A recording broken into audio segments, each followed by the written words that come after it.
ধুবুৰীৰ সাংসদ কংগ্ৰেছৰ জ্যেষ্ঠ নেতা ৰকিবুল হুছেইনৰ ওপৰত দুৰ্বৃত্তই কৰা আক্ৰমণৰ পৰিপ্ৰেক্ষিতত গোলাঘাট জিলা কংগ্ৰেছে আজি প্ৰতিবাদ কাৰ্যসূচী ৰূপায়ণ কৰে। কালি সাংসদ ৰকিবুল হুছেইনসহ দুই দেহৰক্ষীক নগাঁৱৰ ৰূপহীহাটত কোনো দুষ্কৃতিকাৰীয়ে ৰাজপথত গুৰুলাগুৰুকৈ প্ৰহাৰ কৰাক কেন্দ্ৰ কৰি সৃষ্টি হৈছে তীব্ৰ প্ৰতিক্ৰিয়া। এই ঘটনাক লৈ আজি গোলাঘাট জিলা কংগ্ৰেছৰ উদ্যোগত গোলাঘাট নগৰত প্ৰতিবাদ সাব্যস্ত কৰা হয়।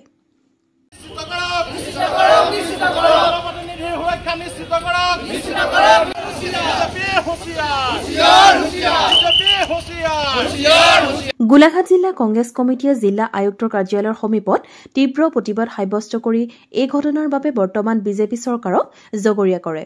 প্ৰতিবাদকাৰীসকলে এই সমগ্ৰ ঘটনাৰ সন্দৰ্ভত জিলা আয়ুক্তৰ জৰিয়তে ৰাজ্যপাললৈ স্মাৰক পত্ৰ প্ৰেৰণ কৰিবলৈ যাওঁতে আৰক্ষীৰ সৈতে তীব্ৰ বাকবিতণ্ডা তথা হতাহতি হয়।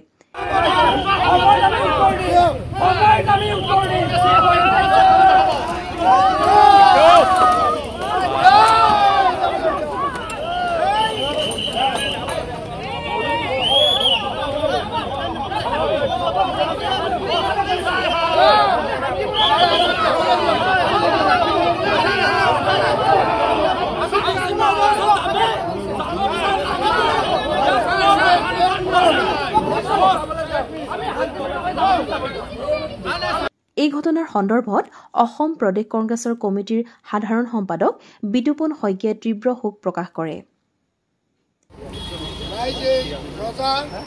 ৰাইজৰ স্বাৰ্থত আমি দিছপুৰলৈ পঠোৱাসকলে কাম কৰিব লাগে, কিন্তু যোৱাকালি দেখা গ'ল আমাৰ দলৰ এজন সাংসদ যিজনে ভাৰতবৰ্ষৰ ভিতৰত সৰ্বাধিক ভোট পায়, গোটেই ভাৰতবৰ্ষৰ এক ৰেকৰ্ড কৰিছিল, সেই সন্মানীয় সাংসদজনৰ ওপৰত ৰূপহীহাটত গুণ্ডা বাহিনীয়ে আক্ৰমণ কৰি মাৰপিট কৰি তেখেতক মৃত্যুৰ দুৱাৰদলিলৈকে লৈ যোৱাৰ যি পৰিস্থিতি সৃষ্টি হ'ল।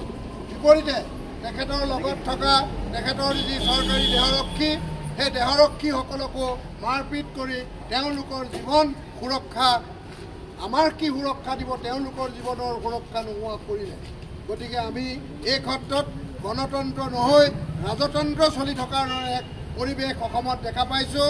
আৰু এই ৰাজতন্ত্ৰই কেৱল নহয়, ইয়াতে ল'ৰা ৰজাৰ শাসন চলিছে। ভাস্কৰ ৰাজগুৰুৰ ৰিপৰ্ট, দৃষ্টিকোণ।